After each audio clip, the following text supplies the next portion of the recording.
Hi. Today, I will bring the author's book That's a Narcissist, and add my experience to learn about the second stage of healing, taking care of myself and my emotions.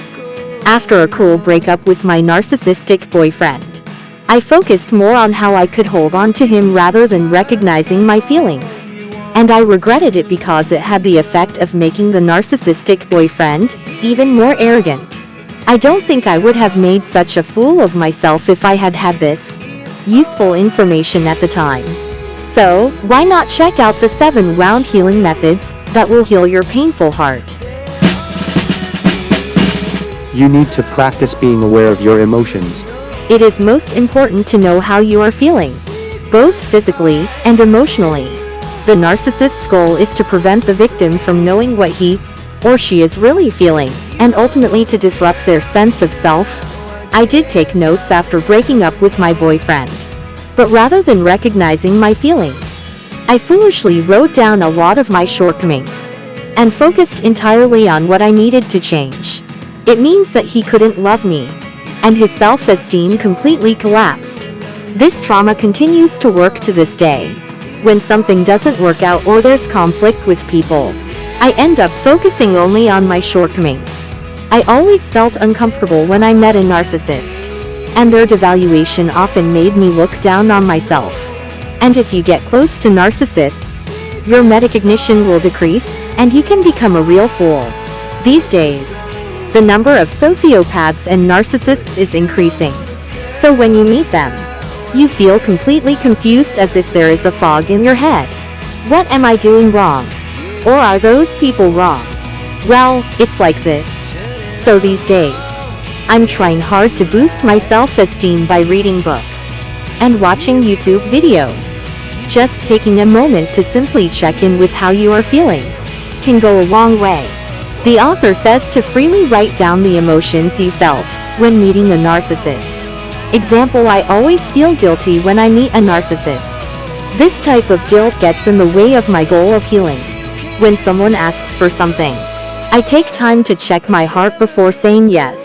Even when I think about saying no when he makes a request to me, I feel guilty and end up giving in. Eating well and resting well are also self-care. Loving yourself starts with the very basics. These days, people are busy with work and live surrounded by a lot of anxiety and stress. So it's easy to ignore the basic elements of taking care of yourself. However, if you keep these basic elements, your love for yourself will blossom. Self-care doesn't just mean getting in shape and going to an expensive spa. The essence of self-care is paying small amounts of attention to your body and mind. So not only taking care of your environment, but also making an effort to know yourself well is self-care. Do you find yourself running out of energy quickly when you're around people? Or maybe you really need some alone time after work. Conversely, some people may need support from others to gain energy. You need to know when you are the type of person who gets energy, so that you can feel comfortable in your body and mind, and take care of other self-care. Knowing what you like and dislike is the quickest way to show yourself kindness, respect, and love. Discover your unchangeable core self. Now, let's find our true self, our core self. The difference between introverts and extroverts is where they draw their energy. Knowing how you interact with others and how you prefer to spend your time will help you discover your true self. Find the energy recharging method that suits you. Regardless of whether you are an introvert or an extrovert, you need time to recharge and rejuvenate in your own way. This is an attitude of respecting one's own desires.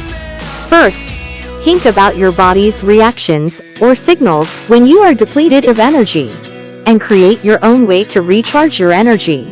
For example, if you're an extrovert, you've probably felt very low on energy during the COVID-19 pandemic. The time to freely meet and talk with people would have decreased.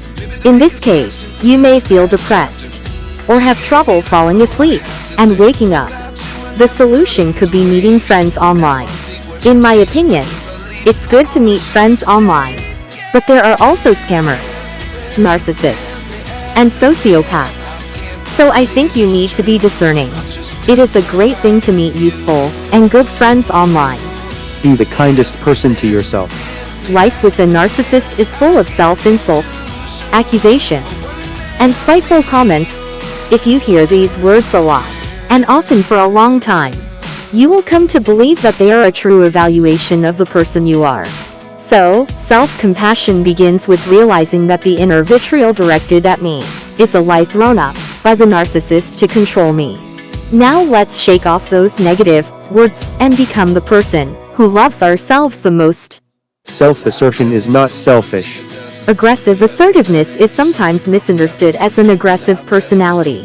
However, assertiveness and aggression are quite different concepts. Aggression is an act that cannot be respected, but assertiveness is an approach that can respect both others and oneself. Of course, many victims are uncomfortable asserting themselves actively. However, being assertive is a self-protection skill that must be learned. Active assertiveness notices your body's reactions and guides those reactions to protect yourself. Don't avoid it whenever your emotions arise. What emotions did you feel in the process of learning about yourself? It probably brought up a lot of emotions. That's the correct answer. Usually people don't want to know what they feel, and it's even worse for victims of emotional abuse. Emotions are natural. It gives our lives purpose and a determined mindset for purpose. Whenever your emotions arise, you must truly feel them.